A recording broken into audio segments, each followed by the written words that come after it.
Number 10. Yara Flor. Yara Flor is destined to become the new Wonder Woman. At least that is what Future State would have us believe. For now though, in the Prime Earth continuity, she is just coming into her own and being introduced to us as a hero, figuring out as well what that means for her as our Wonder Girl. Yara herself, like Wonder Woman before her, is also a demigod. In Future State we learned that while her mother was a mortal woman, her father was a Brazilian river god. Yara is an Amazonian in two ways, being from the Amazon and also being an Amazon of the Amazons. She is not from Themyscira like Diana, but instead from the Amazonian rainforest. We've seen the potential of Yara via her appearance in Future State, but currently she is not at her full power levels just yet, as she doesn't have the same amount of experience as her future self. Like Diana, she is also a skilled combatant and has enhanced strength and speed due to her heritage. Number 9. Beta Ray Bill. Beta Ray Bill isn't someone you'd initially think of when you think of Immortal, but he is down with the Immortals of Asgard, and so I think we can include him too. Also add in the fact that he is a cyborg, and you have a Beta Ray Bill that just won't quit, in most cases at least. In his Thor form, Beta Ray Bill becomes one of the toughest heroes around, not only known for his strength but also his durability. He is immune to disease and sickness and becomes pretty much immortal in that form. Being at the level of strength and capability when it comes to his power levels also makes him one of the most powerful heroes in the Marvel Universe, even though he might not be the one that you think of first. Still, I'm really happy I put Beta Ray Bill on this list because I feel like we never talk about him enough. Poor Bill. And friends, before we move on to this next spot, if you are loving this list, I have a lot more immortal, powerful heroes that I want to tell you about. So be sure to let us know you are loving it by giving this video a thumbs up. And shout out in the comments, be like part 2, part 2. Maybe we'll do a part 2.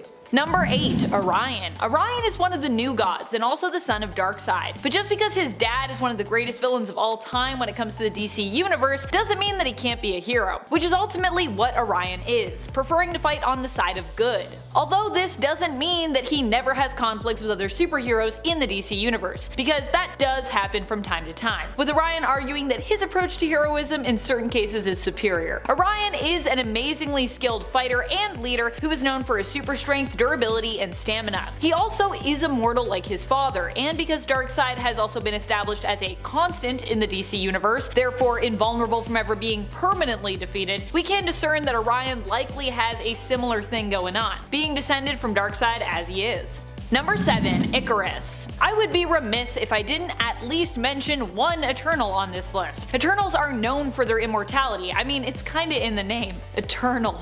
We call them eternal because they are. They have lived on Earth for 1 million years at this point or more, Icarus included. They are beings who were created by the Celestials, but whose purpose remained a great mystery in the comics for a long time. Initially though, it seemed that the Celestials had created them to kind of be Earth's heroes, but also because they kind of enjoyed messing with species on other worlds, which was exactly what they were doing with humanity when they created both the Eternals and their initial sworn enemies, the Deviants. Icarus, like himself, is often thought of as being the Superman equivalent of the group. Icarus is well known for his durability, strength, flight, and energy manipulation and energy beams, including heat vision as a form of. Icarus is strong enough to take on Thanos one-on-one and also possesses the ability to heal himself. Like other Eternals, he also has the capability to teleport, though he actually prefers not to do that, and he possesses low-level psionic abilities that allow him to communicate telepathically, as well as more advanced telekinetic abilities. Number 6. Supergirl.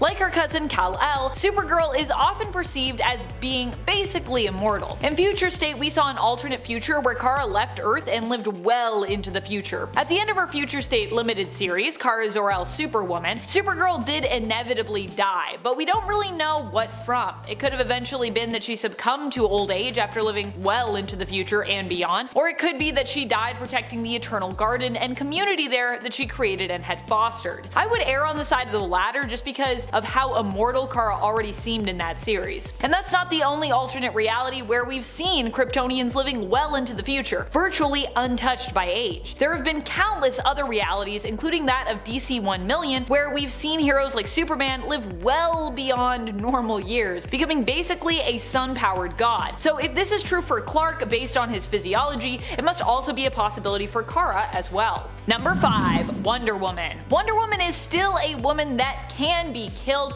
but she has also been known as a demigod in the comics before, with one origin for her making her the daughter of Hippolyta, the Queen of Amazons, and Zeus, a god of Olympus. Really, the god of Olympus. More recently, during the events of Dark Knight's death metal, Diana was also raised up to become an omnipotent god amidst the stars, transcended into an otherworldly being and leaving our earthly plane behind, at least for a while. Diana would get a glimpse into a potential future, giving us the future state line, world, and event. Wonder Woman is known for being one of the fiercest and strongest fighters amongst the Amazons and in the world of DC besides. Number 4. Cersei. Probably one of the most powerful Eternals around, and definitely one of the few with the greatest staying power in the comics, is Cersei. So she's not only immortal as an Eternal, but also immortal in terms of her appearance in the comics. Cersei is introduced to us as one of the members of the Eternals who most loves humanity in the MCU film Eternals, and the same can be said for her in the comics. There she is also known as one of the most sociable Eternals, who also appreciates a really good party. In fact, when she was tricked into believing she was human, this was kind of what her whole world centered around. She became like all about parties. When it comes to her power levels, Cersei is often seen as specializing in the power of transmutation. In the comics, this has never been restricted to non-organic matter either, and also gives Cersei the power to heal. As an Eternal, she not only possesses this power, but also has complete control over every molecule of her being, making her quite durable and quite hard to kill. Even when Eternals are killed as well, they're resurrected, meaning they can never really die. Not only that, but Cersei can fly, teleport, and has super strength, and is telepathic and telekinetic. She's really got a lot of powers. Like most Eternals. That is something that I feel like we didn't really see in the movie, but in the comics, they're all pretty OP. Number 3. Hulk. Hulk is definitely one of the most powerful heroes around in Marvel Comics. Often he is well known for his massive amount of strength and ability to smash or destroy just about anything he sets his mind to wrecking. Lately, however, we saw a deep dive into the character of the Hulk and Bruce Banner, who are also often described as being two separate beings kind of sharing one existence. In Immortal Hulk, we also learn not only that Hulk is extremely complex, but also that he's, well, you may have guessed it, immortal. Granted, this very revelation was something pulled from his original origin, where it was initially explained that at night the Hulk would basically take over, and because of this, whenever night fell, if Bruce Banner had been killed, then Hulk would be resurrected, bringing Bruce back with him. If you are a Hulk fan and you haven't yet read Immortal Hulk, by the way, it's definitely a must read, so go do that. And you'll see what I'm talking about with all this immortal stuff, if you didn't already know, because I feel like, you know, if you've been a Hulk fan for a long time, then you probably were like, I mean, it makes sense. Number 2. Jean Grey. Jean has died a lot, and I mean a lot, and yet she always comes back. If that isn't immortality, I do not know what is. Even when she has been dead for years, she still returns. A big part of what makes her so indestructible is how much the Phoenix Force loves her and often sees her as its preferred host. I guess except for the whole Phoenix tournament thing, that really threw my whole understanding of the Jean-Phoenix connection for a loop. As a superhero, Jean is one of the most powerful around, but often chooses to show restraint when it comes to her abilities unless she is really needed to set things right. She's just kinda too OP as well. She is an Omega level telepath and an extremely powerful telekinetic. Number 1. Superman. One of the most immortal of the immortals out there, and one of the most powerful, is Superman, who has been established as immortal as long as he's under a yellow sun. Granted, his immortality is a little bit conditional, but when it comes to being a powerhouse, Superman is undisputedly one of the best and most established in comics today. I mean, they kinda had to nail down his powers and give him weaknesses to make his struggles more grounded. That's how unstoppable he initially was, back when his superpowers were basically whatever he needed them to be in order to save the day and solve problems. Superman has also died before, but has pretty much always come back, and following the death of Superman, we also learned that due to Kryptonian technology, even this publicized and sensationalized death would most definitely not be a permanent thing. A very powerful factor that Superman also possesses when it comes to his immortality is how popular he is, evidently. So it'd be really hard to kill Superman because we'd all be like, no! No one would accept it. We'd all be like just tearing our hair out and beating our chest, be like, unacceptable. Coming in at number 10, we have Steve Rogers, aka Captain America. One of America's very first superheroes in the Marvel Universe during the Second World War, Steve Rogers is notorious for dodging certain death after surviving his plane crashing into the frozen Atlantic Ocean through suspended animation. Even since becoming a modern hero, however, Cap still can't seem to stay dead, with the occasion where he seemed to be assassinated by Crossbones actually resulting in his consciousness traveling through time. An inconvenient misadventure, but certainly less permanent than death. And given the fact that the Super Soldier Serum also seems to at least drastically slow Steve's aging, and Captain America just might be more immortal than you'd think. Coming in at number 9, we have Alec Holland, aka the Swamp Thing. The being that now calls itself Alec Holland is in reality the Avatar of the Green, an immortal being dedicated to protecting all nature and plant life on planet Earth, that absorbed the memories and consciousness of a man named Alec Holland after a tragic chemical explosion in the swamps of Louisiana. As long as there exists some form of plant life on Earth, the Swamp Thing can regrow his body from this plant and transfer his consciousness, essentially ensuring that there'll always be an Avatar of the Green protecting Earth, and that the memory of Alec Holland will truly never ever die. Coming in at number 8, we have Jean Grey, aka the Dark Phoenix. An X-Men storyline and character turn so iconic that they've tried turning it into a movie on 2 separate occasions, Jean Grey has long been one of the ideal hosts of the Phoenix Force, a fiery power that's one of the oldest in the Marvel Universe. This incredible force is capable of healing any injury that Jean receives, and is even capable of resurrecting her entirely if she's killed by unnatural means.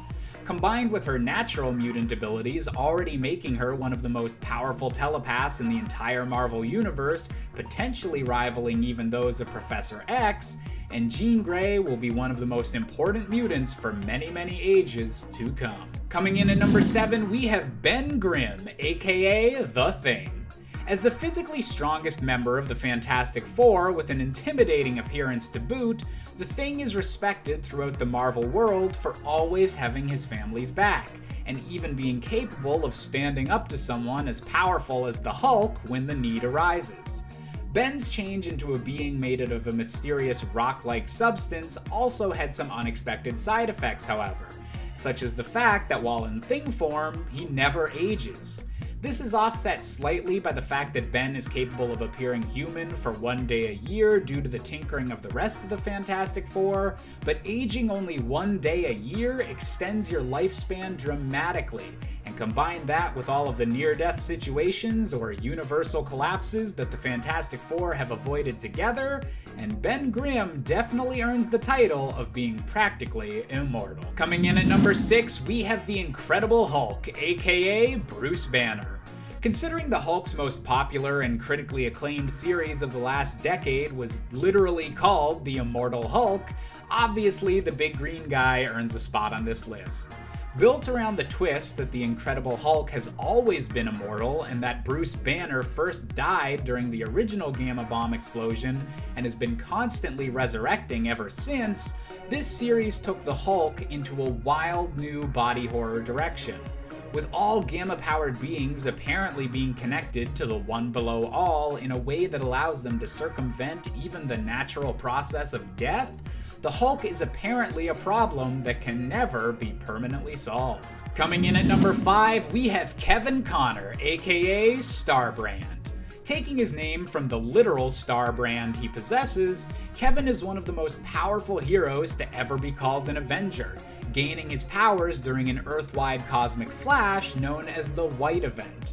Gaining the ability to control and manipulate energy at a scale only limited by his imagination, Starbrand is incredibly physically powerful and capable of healing any wound on both himself or any of his allies.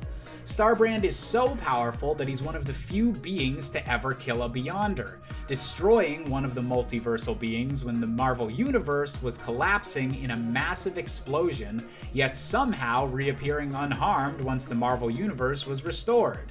And if you can heal from an explosion at the end of all existence, I think you might be able to survive pretty much anything. Coming in at number 4, we have Thor Odinson, the God of Thunder.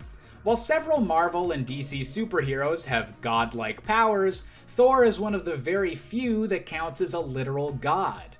Having protected both Midgard and Asgard for thousands upon thousands of years, Thor has already had eons worth of adventures by the time we were introduced to the character in the comics. And according to all the storylines that feature an older All-Father Thor, he'll continue to outlive the rest of the Avengers by thousands and thousands of years more. With even the Norse apocalypse of Ragnarok focusing on the concept of renewal and rebirth, Thor is a heroic god that will likely never truly see a permanent end. Coming in at number 3, we have the notoriously durable Wolverine. When Wolverine was first introduced in the comics, his healing ability was just a quirk that made him a more intimidating warrior.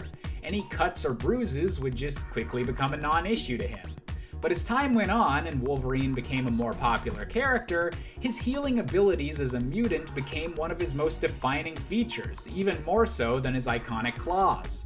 Wolverine's healing abilities, combined with his indestructible adamantium skeleton, have been shown to be so great over the years that he's even been able to withstand the full force of a nuclear bomb, and getting his entire body ripped in half by the Ultimate Hulk.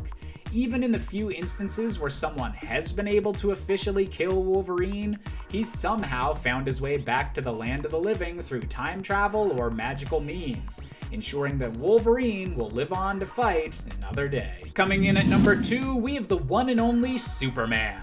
Perhaps the most iconic superhero of all time, Superman is also where giant death of a hero events hit their peak, with the huge 90s cultural moment of the death of Superman. After a grueling multi-issue battle through the streets of Metropolis that saw Superman giving up his life to defeat the unstoppable killer Doomsday, it appeared that the Man of Steel was dead for good.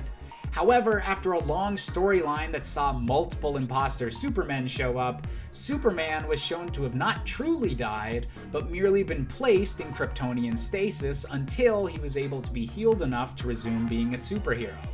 Even after the beating of a lifetime from a complete monster, Superman remained unstoppable and has remained unkillable to this day. And finally, coming in at our top spot, we have the Venom symbiote.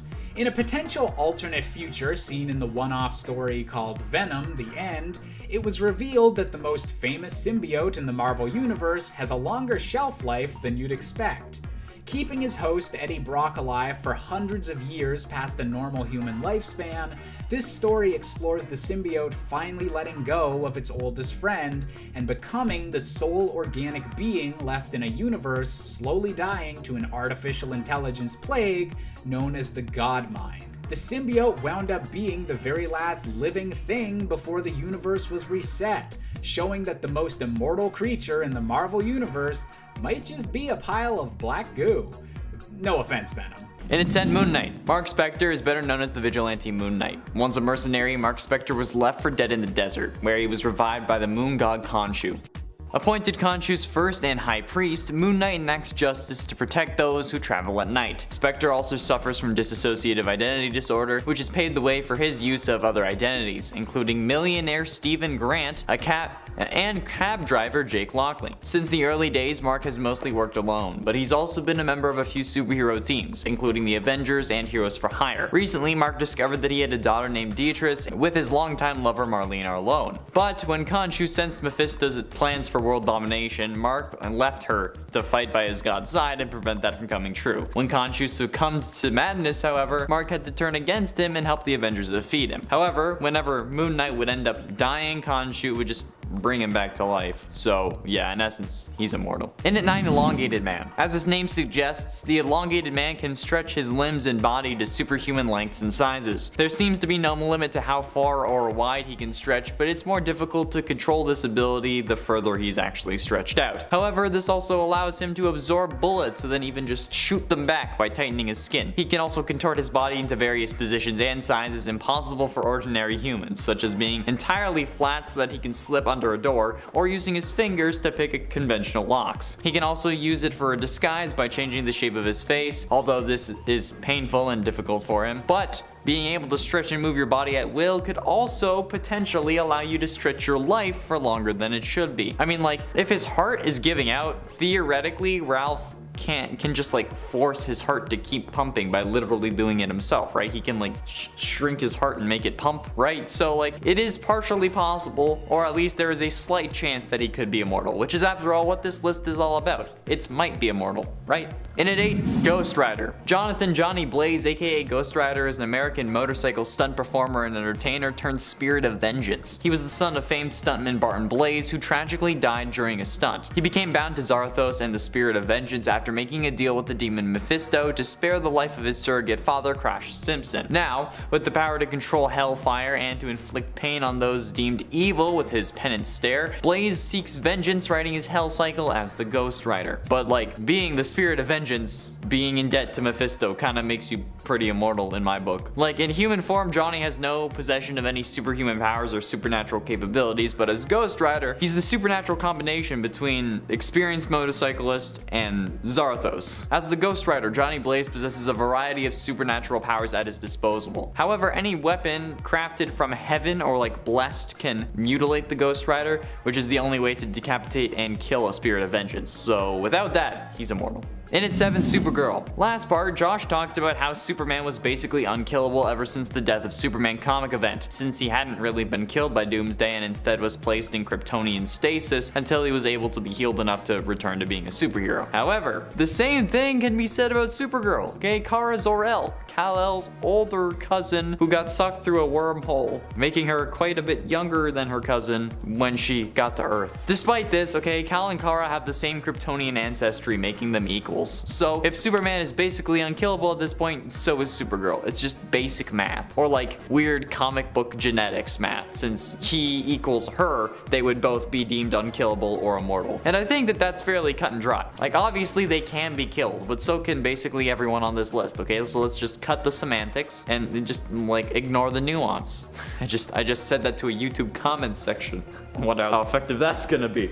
And at 6, Spider-Man. First officially referenced in 2005's official handbook of the Marvel Universe, Alternate Universes 2005 number 1, the sliding time scales is an attempt to quantify the passage of time in Earth 616 so that the characters don't age noticeably. Earth 616 featuring a sliding time scale means that rather than being fixed to any date in history, the modern era, which starts with the events of Fantastic Four number 1 and continues to the present, continuously slides forward in time. This period is roughly 13 years, which means that at any time in the present, the space flight that gave birth to the Fantastic Four always happened around 13-14 years ago, meaning that basically everyone in the Marvel Universe can't die of old age. Meaning that while stories like Spider-Man Reign, among others, take place in a time where Spider-Man is old, his main 616 version is pretty damn immortal, especially because he's Marvel's most popular superhero, which means that this man has like a death grip on Marvel so hard that they cannot physically let him go. Halfway through into number 5, Wonder Woman. The Dark Knight's death metal story wrapped up early 2021 with issue number 7, and in that issue and the issue before, we see Wonder Woman at her most powerful, in a godlike form that's even more powerful than a god. As the comic book puts it, quote, "She has been a god before, but at this moment, she's more. At this point, she has ascended past godhood and can see all of time and all realities. She sees every Earth's timeline, and she faces off against the Batman who laughs in his most powerful form. This fight is so intense that they literally hit each other through time itself. Diana here is also charged with anti-crisis energy, a connective force that links all history and all lives as one story. Then, she moves on to become one of the hands that creates the multiverse going forward, with no walls and greater possibilities. So she aids in creating the future state story, which we see in the next issues, and that was seemingly the centerpiece of DC 2021. So Wonder Woman becoming a god and remaking the universe sounds pretty immortal if you ask me. And at 4, Mr. Fantastic. In addition to the whole sliding timescale thing, which actually starts with him, making him immortal as well, Reed Richards' abilities also make him quite powerful. Mr. Fantastic possesses the ability to convert the mass of his entire body into a highly malleable state at will, which is what allows him to stretch. However, this also gives him the ability to absorb bullets and make himself more dense, basically all the reasons why Elongated Man would be immortal like I explained earlier. But the reason Reed has a leg up on Ralph is because of his son. Franklin Richards is one of, if not the most powerful being in the entire Marvel universe, even as an infant boy. This guy came to the present from the future and made Galactus his herald. Yeah, this dude made Galactus his And Mr. Fantastic's kid being somehow the most overpowered thing in the universe, there's no way that he would let his father die. If he wanted to, he could just like blink and his father would be resurrected. That's some Omega level shit. Like, he is like a Zeta level mutant, okay? It's insane. There's no way that this guy is dying. There's no way his dad is dying. I'll save Franklin Richards though for another list because I'm gonna need more numbers if there is one. Getting close to the end in number 3, Batman. Batman is possibly immortal for the same reason that Spider-Man is, in a way. Well, at least like the whole popularity thing. Probably even more so because there is no way that they would kill off Batman in the main continuity. They may have other timelines or Earths where Batman dies, but never in the main continuity will they pull a move this big, okay? His plot armor is what makes him immortal. It doesn't matter if Batman has been a thing for over 80 years, he will always be young and immortal, at least in our world. And even if Bruce does die, someone takes over the Batman mantle, and people commonly see the one who takes over as the proper Batman, since the public doesn't know that Bruce being dead means that Batman is dead, but you know,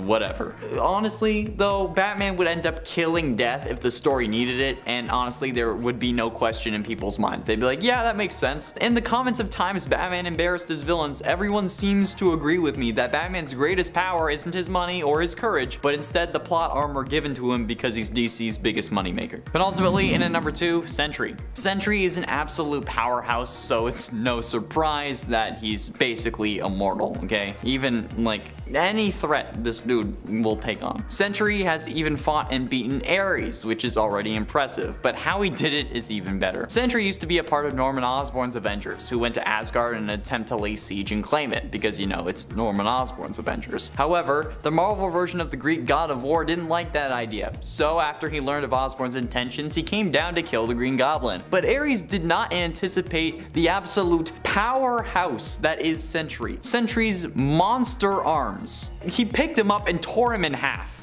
Okay? Like, how the absolute living hell did this man tear a Greek god in half? He absolutely obliterated the god of war without breaking a sweat. And if that doesn't show you the sheer power of Sentry and how overpowered Marvel thinks that Superman is, then nothing will actually show you at this point. You're a lost cause. But yeah, I feel like that makes him immortal. And finally, and at number 1, The Flash. Technically speaking, the comic version of Barry Allen survived Crisis on Infinite Earths, despite everyone believing him to be dead, since he returned to the Speed Force after turning into the lightning bolt that gave him his powers to begin with. That's also an interesting story. But after transforming into pure lightning, traveling through time and space, and striking himself, Barry was sent back into the Speed Force, and later escapes and comes back into our world in the Flash Rebirth storyline. So technically, he survived the comic version of Crisis because he didn't die. Okay, he just transcended dimensions, which is a damn testament to how the Flash will never really die, okay? If he can have a very public and very impactful sacrifice to save literally all of reality and then just be brought back because he just went into the Speed Force like some sort of speedster Valhalla, it just makes me think that if any speedster dies, they'll just go into the Speed Force and then be able to be brought back. And in reality, every character is immortal if the writers want to bring them back for whatever reason. They will always find a way. Number 10, the Specter. Let's start off with a different type of immortality, one coming from a character who was never mortal to begin with. Kinda. The Specter first appeared in More Fun Comics number 52 back in 1940. Now the Specter, because of this, dates all the way back to the Golden Age. At first, the Specter was Jim Corrigan, a man whose soul was denied entry into the afterlife by a being known as the Voice, and is instead sent back to fight evil. This, however, was after he was murdered. He would create a costume and call himself the Specter. However, the version fans would become more familiar with, and who would become the more iconic, was the Silver Age version, which would tweak the Specter to a spirit of vengeance, who would possess hosts and have them act as a vessel for delivering his brutal brand of justice. This way, you could still also have the Jim Corrigan backstory, but the Specter could also possess other characters, like for example, Hal Jordan. He was the Specter after he snapped and killed the entire Green Lantern Corps and Sinestro. But it's fine, it was parallax. I mean, you'd think a cosmic being would know that, but it doesn't matter, except the retcon, so no one has to feel bad. The Specter has waned in popularity in the modern era and isn't seen anywhere near as much as he used to be. Number 9, Franklin Richards. The son of Reed Richards and Sue Storm Richards of the Fantastic Four. Franklin possesses a terrifying Omega-level power set that has only grown over the years. Franklin first appeared in Fantastic Four Annual number 6 back in 1968 and only just became a teenager. Happy birthday. Now, Franklin's immortality is implied because, well, you'd have to jump through some hoops to explain it via his power set. yet. But he has been placed on the same level as the Celestials, and depicted as one of the last beings alive at the end of the universe, just chilling with Galactus. The cosmic set have already taken notice of Franklin, because he can essentially do anything. Because of this, he is a very desired player on all sides, because he's also so dangerous. Hence why in canon at the time of this recording, the mutant separatist movement wants him on their side and not allied with his human meta-powered parents, or mutate-powered. He has been shown in certain future timelines to be able to kill Celestials. So in short, Franklin Richards is one to sit up and take notice of. It almost makes his superhero name Powerhouse sound cool. Almost. Number 8, the Hulk. The Hulk is currently, at the time of this recording, in a comic called The Immortal Hulk. And it means what it says. The Hulk is immortal. And this isn't the only time he has been depicted as such. In the very depressing storyline The End, he was shown to be the last person on Earth, utterly alone after his counterpart Bruce Banner died. Hulk is loneliness there is. In the Immortal Hulk, Banner cannot die properly and instead is dragged back to life by the Hulk if his form is killed. The transformations in this comic are depicted as monstrous and Cronenberg-esque, and the punishment the Hulk can take is immense, such as having his whole body cut up and separated into jars. This is while his mind stays intact and he can just watch what's happening to him. There are some truly horrifying prospects attached to proper immortality. The run started off as a really solid horror, and then kind of started diving into multiple personalities and a companion who wanted to be the Hulk because he was allowed to be angry. Remember when the Hulk was sent to space? How about his friends and allies and how they fear him and never really trust him? How about how he lives life, drifting from place to place? How he's a danger to people that love him. The right to be angry. Okay. In at number 7, the Phantom Stranger. This is another cosmic entity, and this one with no origin by design. Who is the Phantom Stranger? No one knows. The Phantom Stranger first debuted in Phantom Stranger #1, all the way back in 1952. Who is he? Well, he is a mysterious figure who just kinda shows up when he is needed. Sometimes, not all the time. He also has abilities that can do what is needed, most of the time. And of course, he is vague and cryptic, for sometimes not even he knows why he was drawn to an event. Because of how vague all of this was, not only has the Phantom Stranger been depicted very differently depending upon the writer, but he never really caught on too well. It's hard to get attached to a mystery person who shows up sometimes cuz. He did show up that one memorable issue though where Superman became a marine vampire. Never forget. Phantom Stranger, just cuz. Number 6, Hercules. Hercules plays a decently large role in the Marvel Universe. He debuted in Journey into Mystery Annual #1 back in 1965, but that's cuz his first appearance in Avengers Forever was later said to be that of an imposter. Hercules here is immortal because he is an Olympian god in this continuity, and thus gets all the perks. No being a doorman for him. Now, Hercules had a fake-out death fairly recently at the time of this recording, where it looked as though the universe he was fighting in had ceased to exist, been destroyed. However, Amadeus Cho was able to discover that he was in fact still alive. Hercules is a good friend and rival to Thor, you know, like an anime. Hercules has also sacrificed his powers only to have them mysteriously return. Why? Who knows? Phantom Stranger. I know, different companies. Although now there may be a reason. That's what retcons are for. Number 5, Iron Man. Going for a more unconventional form of immortality with Tony Stark. Now Tony is very frail, even by human standards. For a time he needed to be in his Iron Man suit just to survive. And despite all the enhancements he built into his suits, at one point fusing them to him permanently with nanites, he was still brutally killed by his friend Captain Marvel Carol Danvers. This was during Civil War II, and it was because he didn't want to arrest people before they did crimes. However, Tony did not die. No, he managed to AI himself, and then build a new body, which has led to an interesting arc in his 2018 run about AI rights. You know, like those Voyager episodes. So Tony can be immortal, since he has found a way to transfer his consciousness into a digitized format, and hence make himself downloadable into robot bodies. However, every now and again, he must contend with the idea of, is he real? Does he have a soul? Are we just supposed to pretend he's real, Tony, and forget Civil War II happened?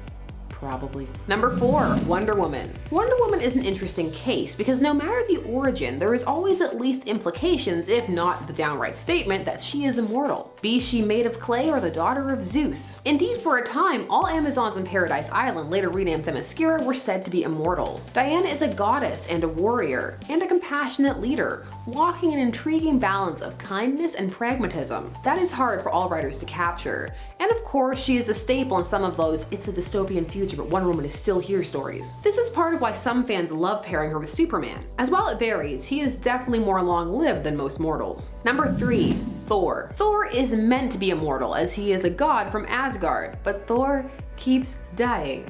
Now, he is meant to be extremely long-lived, but for all intents and purposes immortal. However, Thor has been killed on more than one occasion, most recently by Captain Marvel, Carol Danvers. Thor's deaths are unique as well, for they play on his mythological origins. So instead of just vanishing, he goes to Valhalla or other realms and can continue to have adventures there. So there is the idea that even if he's gone, he's not fully gone, and people know where to go get him. Number 2, the Sentry. The Sentry is immortal. Don't ask how, they explain it, but just let it be. He took a serum that places molecules a second or two ahead in time. This activated a photosynthetic Superman-style response, which allowed him to store energy and power himself.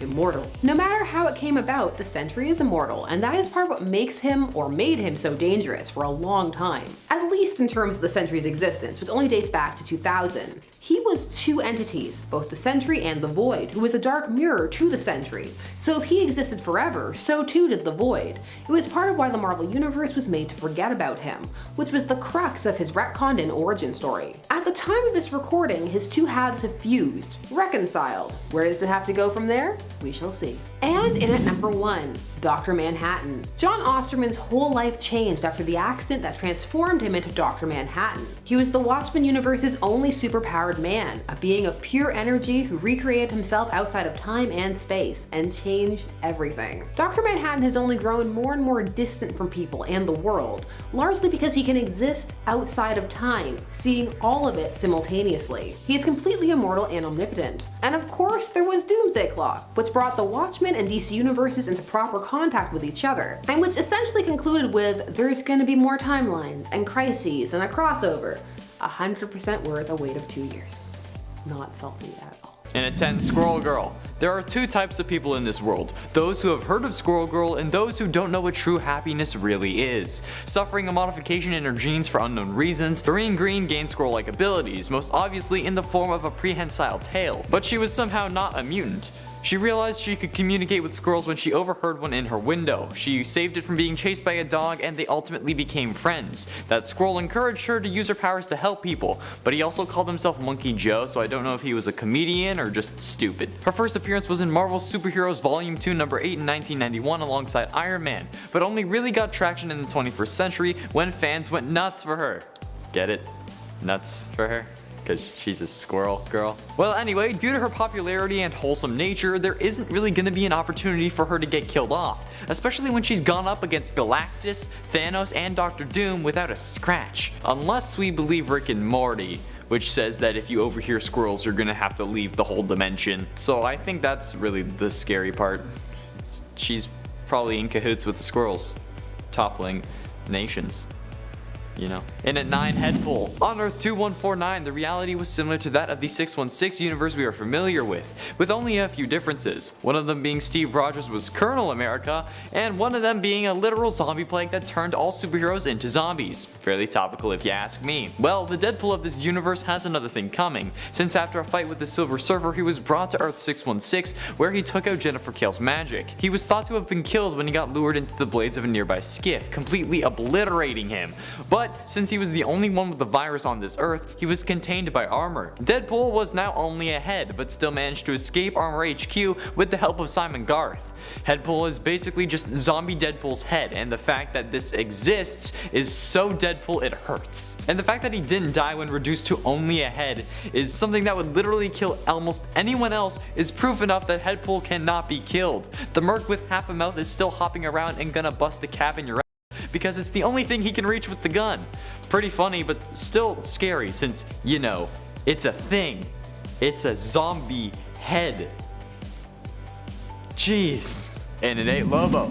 Let's face it, Lobo is one pretty scary looking dude. While first he was introduced as a villain in the 80s, he was revived as an anti-hero in the early 90s after his creators forgot about him. How can you forget about him? Lobo is one crazy bounty hunter, with muscles that are more ripped than my homework every time I told my teachers that my dog had eaten it.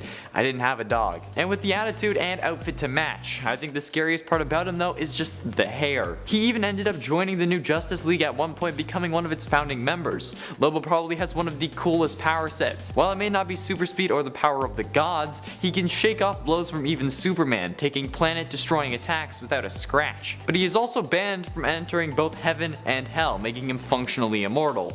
If you aren't allowed to enter the afterlife, I'm pretty sure you won't be able to even get the chance to.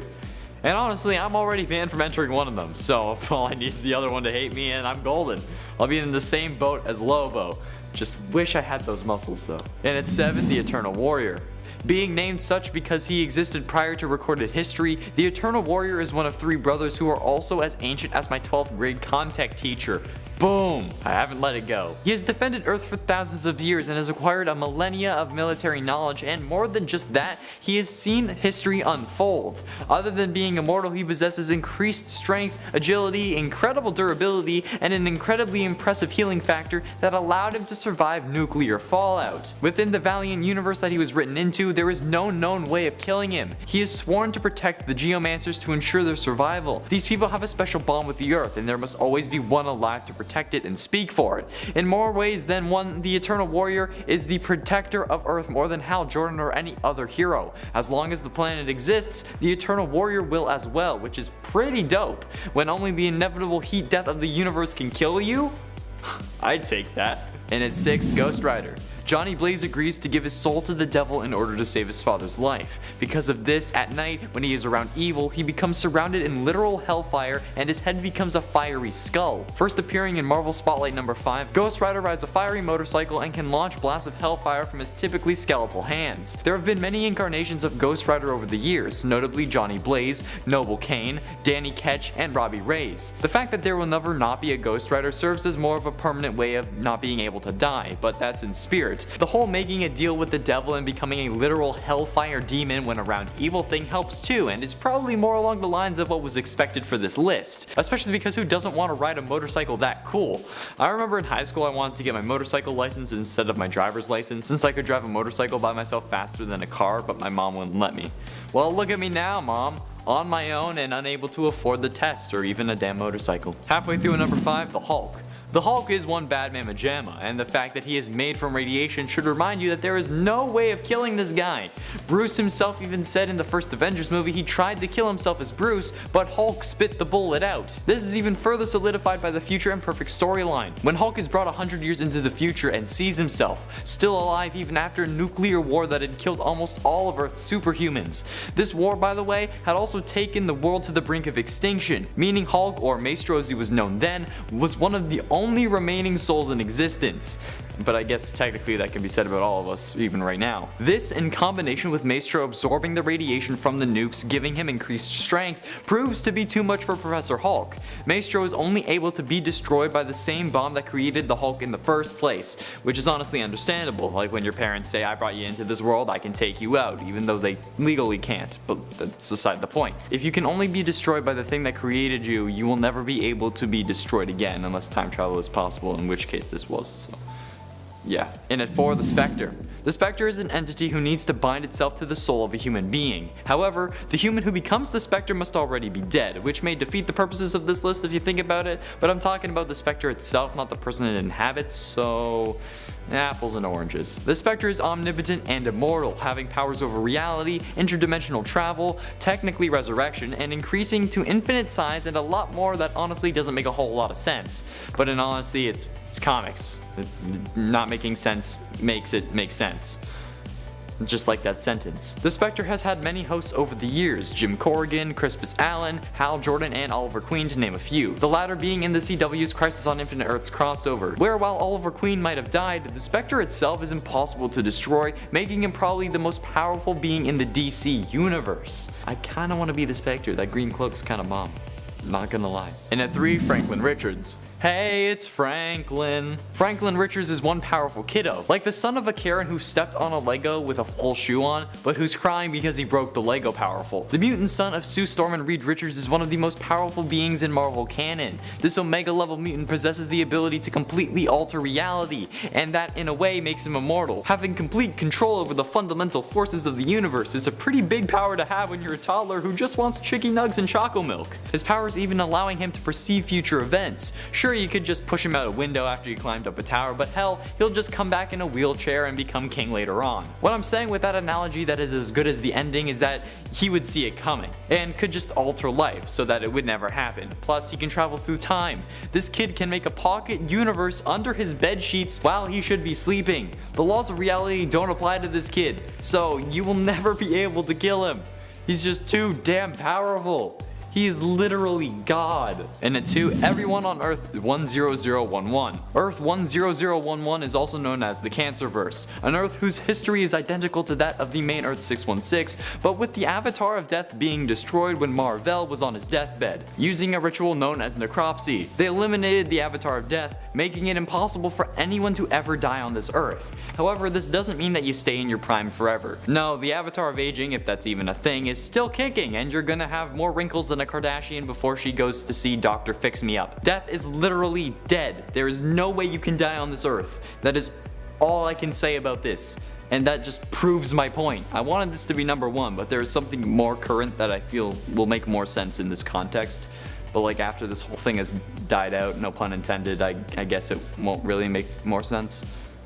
Whatever. Finally, in at number 1, Liesl Pan. Liesl Pan is one of the more obscure members of the Green Lantern Corps. I'd say honestly one of the most obscure. And while Liesl may not be able to be killed, the reasoning requires some explanation. Liesl Pan is a smallpox virus, being microscopic yet sentient and capable enough to wield the Green Lantern ring.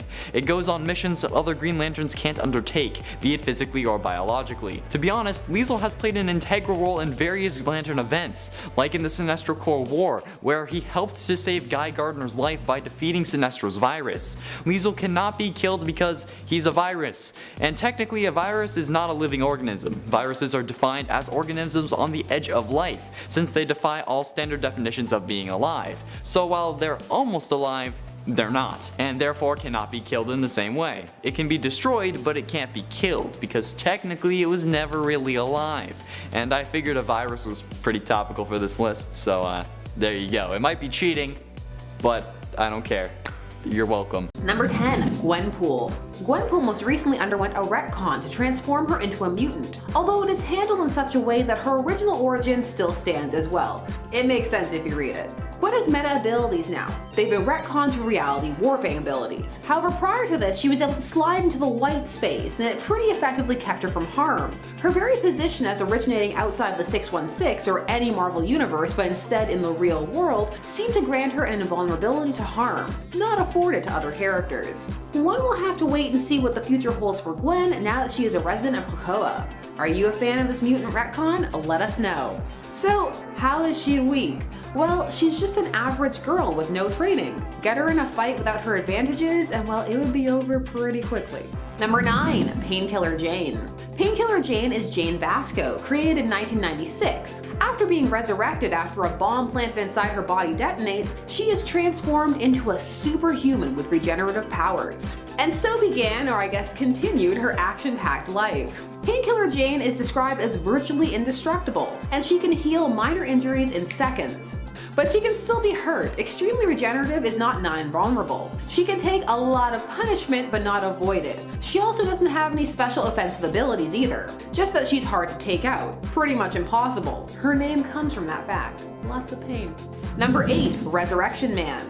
This character first appeared in Resurrection Man number 1 back in 1997. His name is Mitchell Shelley, but he goes by Mitch. He has the ability to revive himself, or rather it just kind of happens to him. But he can still die, and stays dead for a small period of time. We've got crawling out of grave things happening. He gained his powers after being unwittingly experimented upon with nanotechnology. He lost his memory for several months as well, but that was far less of an impact than becoming immortal. So when he dies, he is resurrected, and has powers influenced by the manner/superpower he was killed by. So he goes on a quest for his memories and to see how his powers work. So he becomes more dangerous every time he dies, in theory. But well, before that, he was just a guy who died.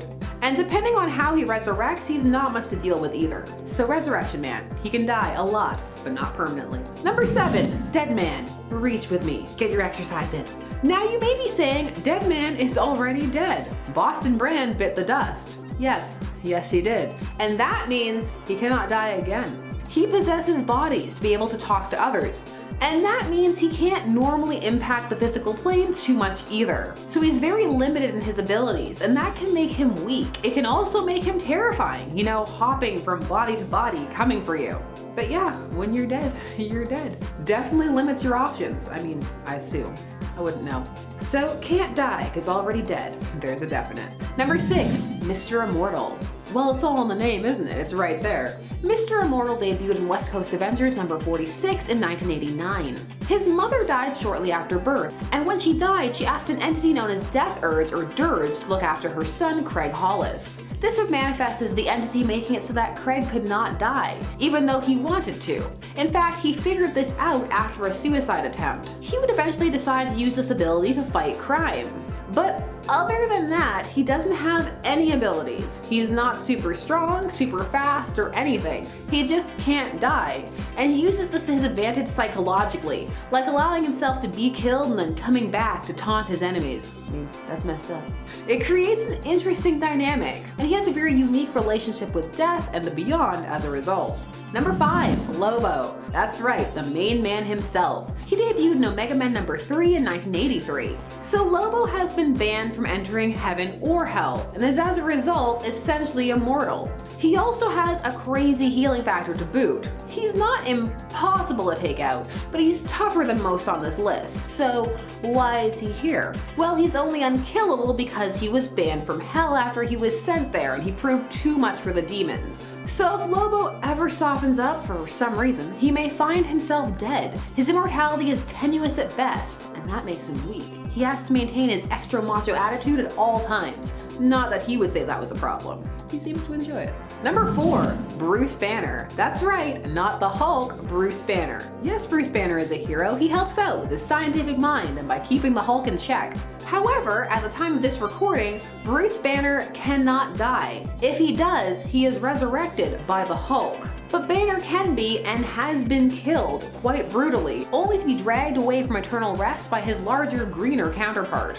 Whether Banner and the Hulk are one and the same, a fractured personality, or literally different people now inhabiting the same body, either way, the Hulk is far stronger than Bruce Banner, and the fact that he can't die means he's bringing Bruce along for the ride. Number 3, Franklin Richards. Franklin Richards is an Omega level mutant, whose father Reed shot him with a coma gun. This was to try and find a way to suppress his abilities because they were getting out of control. Franklin was creating pocket universes without even fully having the ability to comprehend what he was doing. His reality warping powers are off the scale. He has been shown to be one of the beings who will be present at the end of the universe as a whole. It's pretty chilling stuff. Yet, outside of that, he is just a child. Well, a teen now. He's been aged up a bit at the time of this recording. He calls himself Powerhouse, which is very accurate for a teenage superhero name. He was going through a whole every time I use my powers I get weaker thing, but how that works with the new Dawn of X continuity we'll see, because there's a whole shakeup coming. This is because the X-Men want to separate him from his loving family because of his genetics. I mean, hooray, mutant bread. Number 2, Deadpool. Deadpool is known for his healing ability. He can survive anything, either by the curse of immortality or just because of the absurd effectiveness of said healing factor. He may be essentially immortal, but he's not unkillable. Deadpool dies a decent amount. He gets maimed a lot too. Not that he minds too much, because it means that he can spend some time with his lady love, Death. He is, however, not hard to kill. You can take him out, and you can do this any way you want. The reason people have a hard time is because he's really skilled and unpredictable because of all his years of murking. That's why it doesn't happen too often. I mean, who doesn't want to be good at what they do? Aside from Deadshot, this isn't about him. Deadpool is taken out in some gory and memorable ways, but he always comes back. The body may be weak, but the healing factor is strong. And in at number 1, Groot. Groot has a lot of skills, yes. I would not want to fight a giant sentient tree. No one would, or should. But at the same time, trees have many weaknesses, like fires and axes. There are so many ways you can take out Groot, but he will regrow, stronger than before, and wiser. Groot has seemingly died on many occasions, but each time only a sprig remained, and it was enough for Groot to return. And of course, the MCU gave us the adorableness that was dancing baby Groot. And who can resist that? People with hearts of stone. That too. Number 10. Harley Quinn. I would argue at this point in the comics, Harley is more hero than villain. After being separated from the Joker for quite a while, she spends most of her time hanging out with Poison Ivy and working with the Suicide Squad, while occasionally going on her own adventures, which usually showcase her in a heroic light. She was pregnant once too, though not many may know this. During a fight with Black Canary, Harley offers to take a break when she realizes Black Canary is not feeling well because she is pregnant. Harley then confesses that she once was also pregnant, so she can empathize. What made her and her pregnancy so untouchable? The fact that it apparently happened off panel. We never really saw it. Harley confesses that she took some time away from the Joker while pregnant to give birth, and that her daughter has been convinced that Harley is not her mother, but in fact her aunt, for her own protection. And I mean, death doesn't usually come to heroes or villains while they're off panel, because you know, we kinda wanna read that. Meaning that she would have been untouchable at the time of her pregnancy, because we never saw it. It happened off panel. And despite being absent and deranged, Harley actually sounds like a pretty decent mom, so she deserves a spot. Number 9. Siren. The daughter of Banshee, Teresa became pregnant after sleeping with Jamie Madrox, her boyfriend at the time, known as Multiple Man. Turns out that Multiple Man was using his ability to create a duplicate of himself so he could maintain a relationship with both Siren and Monet at the time. He later confessed this, pissing off, well, both women, but especially Siren, who was pregnant. She ended up keeping the baby and even asked Jamie to marry her when she went into labor. He accepted, and their son Sean was born. The only problem was that it turned out that Siren had slept with a duplicate of Madrox, meaning that when Jamie held Sean in his arms for the first time, the baby was absorbed back into him as a product of his duplicate. Siren was understandably pissed. You know, she'd carried that baby for like 9 months. And while she has never died, Jamie should have been very afraid of meeting his maker after causing Siren so much grief. Fortunately, she did not choose to end him, but she did break his fingers and threatened to break his neck if they ever met again. Number 8. Angel Salvador. While Angel's pregnancy was unexpected and kinda weird, it has to be said that there was likely no harming this mother-to-be. Angel and her classmate Beak found themselves pregnant after a dared kiss grew into a romance between the two young mutants. Still students at Charles Xavier's Institute,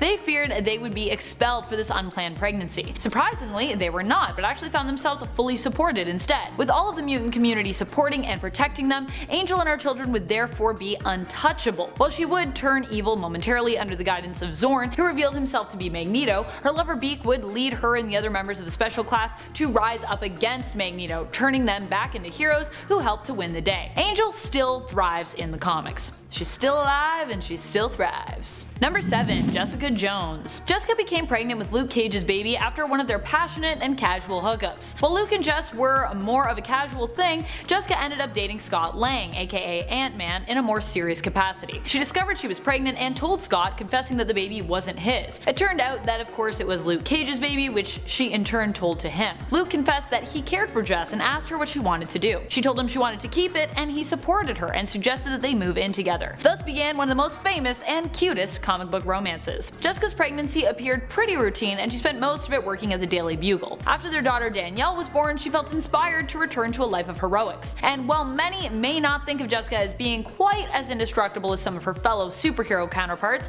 including her husband Luke Cage, she has never died in the comics. And while her pregnancy was relatively uncomplicated, her life has been anything but. It has been filled with emotional trauma, from the loss of her parents, to being mind controlled by Kilgrave, to fearing that Danielle actually might be the Purple Man's baby, conceived from. Jessica is definitely a hero who is invincible in more than just the physical sense. So she deserves a place here. She definitely deserves her place. Number 6. Invisible Woman. Invisible Woman has actually survived 2 challenging births, and for that she deserves some props. It's amazing that she actually didn't die during either of them, and that her children also managed to survive. Although granted, the first time around, Valeria did not, so really actually she's had 3 challenging births, I guess. Valeria was originally born after Franklin, but due to complications and radiation that the unborn baby was emitting, ended up being a stillborn. However, Franklin weirdly saved the day when it was later revealed that he had saved his unborn sister using his powers, allowing her to be raised in an alternate timeline. But then this all got reset due to some timey-wimey stuff, and Valeria ended up as an unborn child again in her mother's womb, meaning Sue now had to relive the pain of giving birth to Valeria all over again. Miraculously, and with the help of Dr. Doom, she survived once again, and so did Valeria this time, despite all of the crazy radiation, whom Dr. Doom named after his first love. And in a weird twist, Victor also ended up joining the family, becoming Valeria's godfather and gloating that he was better than Reed, as he succeeded where he could not. Sue has been through so many difficult pregnancies that she definitely deserves a Medal of Invincibility for being near death during childbirth so many times. Whew, what a tank. Also, maybe let's not make her have any more kids. Seems like a lot of work. Number 5. Power Girl. Honestly, if Kara could survive this insane pregnancy story, she could survive probably just about anything, surely. Power Girl immaculately conceived and had a baby and went to great lengths to protect it. She had kissed Hal Jordan and had a brief romantic moment with Aquaman previous to her conception, so originally we thought that they might be the father, but it was later revealed that she hadn't slept with anyone, so there apparently was no father. This was during the retcon that made Power Girl a descendant of Atlantis, making her a proud Atlantean like Aquaman. She discovered this by meeting part of her grandfather sort of in spirit form, who told her that, well, she was Atlantean, and of course she believed him, getting a hug and then getting zapped a memento on her belt to remind her of her heritage. For her grandfather was like, bye, see you later. And after her baby is born, we find out that during this moment with her grandfather's sort of ghost, she was apparently impregnated. Her grandfather is actually still around, and he explains this to her when her baby, after being born, magically takes her to see him. But he also has no idea why or how it really happened. Power Girl is obviously pissed, but she gets over it and raises the baby, which she oddly just refuses to name. The baby grows up at an accelerated rate and leaves her.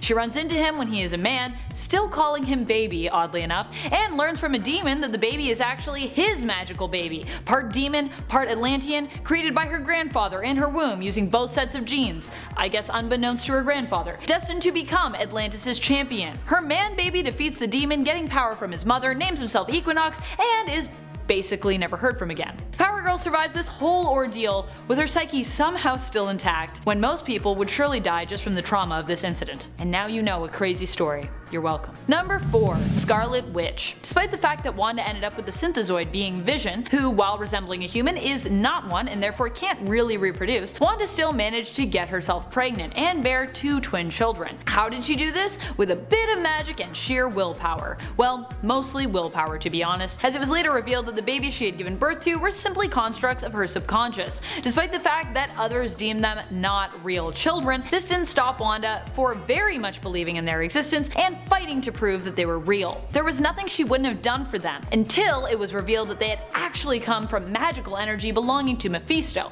and were reabsorbed by him. With her chaos magic and reality altering abilities, Scarlet Witch is a hero who has never really been forced to face the Grim Reaper. Despite losing her children, they would eventually return to her, somehow reincarnated, and inspire her to seek to return the powers of those who had lost their powers after the events of M-Day and Decimation, and inspire her to return the superpowers to those who had lost them after the events of M-Day and Decimation. Number 3. Jean Grey. You might be thinking, but have we ever seen Jean pregnant? Well, no, not really. But she has so many alternate reality kids and is so invincible, I couldn't not mention her. Sadly, because a lot of her children come from alternate realities, I don't have any awesome stories of her being a badass mom. Mostly, to be honest, a lot of her alternate reality kids just seem to pop up every now and then, surprise her and Scott, and then just let them know that they were actually the worst future parents. However, I will say that she has an army of unstoppable alternate children at her back, despite the fact that they apparently didn't agree with her parenting. Rachel Summers herself made sure that there were people there to keep watch over her parents and protect them. So even if we're ignoring the fact that Jean has been resurrected enough times that her death can never really be permanent, and the fact that she can exist purely as psychic energy, she also has her kids, some of whom are even more powerful than her or Scott Summers, to safeguard her from her death as well. So basically, she'll never really die. I mean, she'll die, but she won't die, you know what I mean? Number 2. Spider-Woman. With one of the strongest endurances around, Jessica Drew is an all-around force to be reckoned with as a new mom and as a pregnant woman. She continued to fight crime and villains right up until giving birth, and even immediately after giving birth. During her time visiting an alien maternity ward that Carol Danvers had recommended to her good friend Jess, it was invaded by Skrulls. Jessica didn't hesitate to fight back despite being very hesitant. She had to take a break to give birth, having an emergency C-section,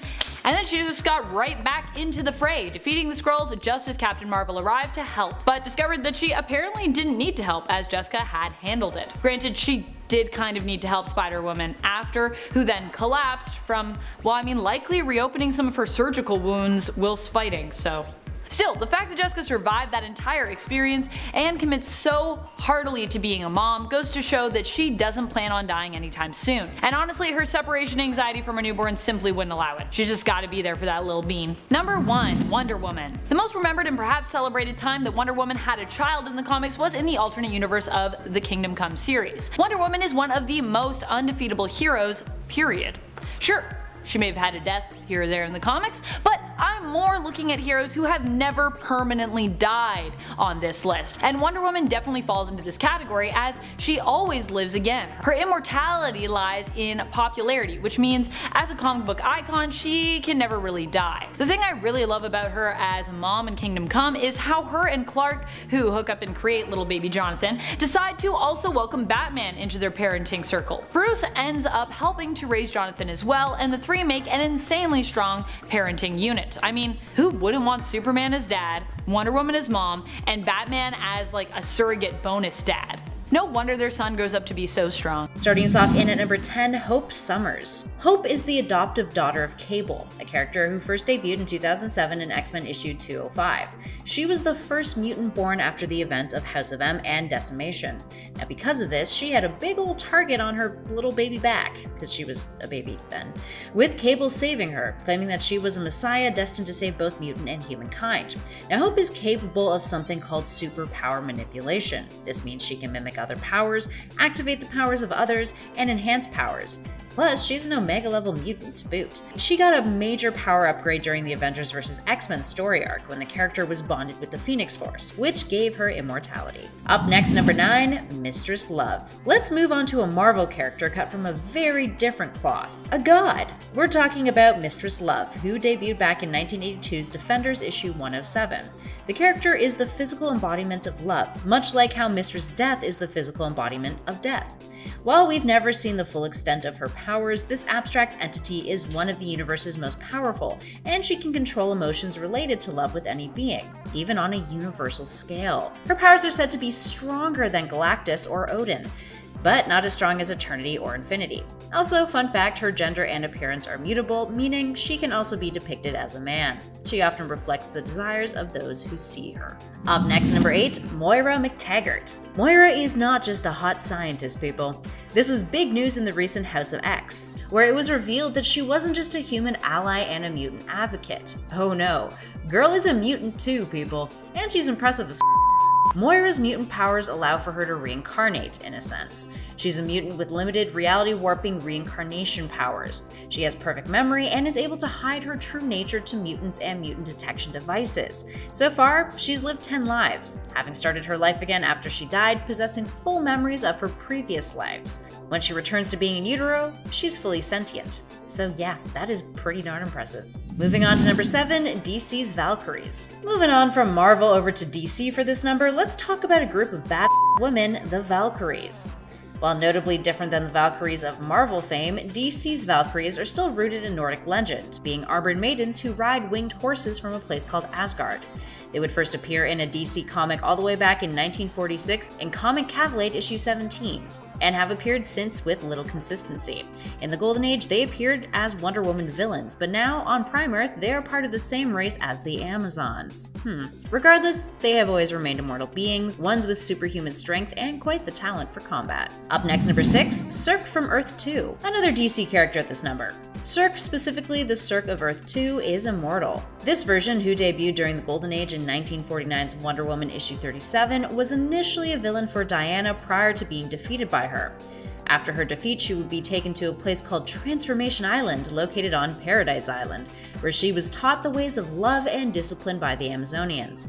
Cirque's immortality is rooted in her magic powers. She also has the ability to command Sorkan jewelry trees using chlorokinesis, and is capable of metamorphosis with the ability to turn humans into animals. She also has a killer jawline. That's a power too, right?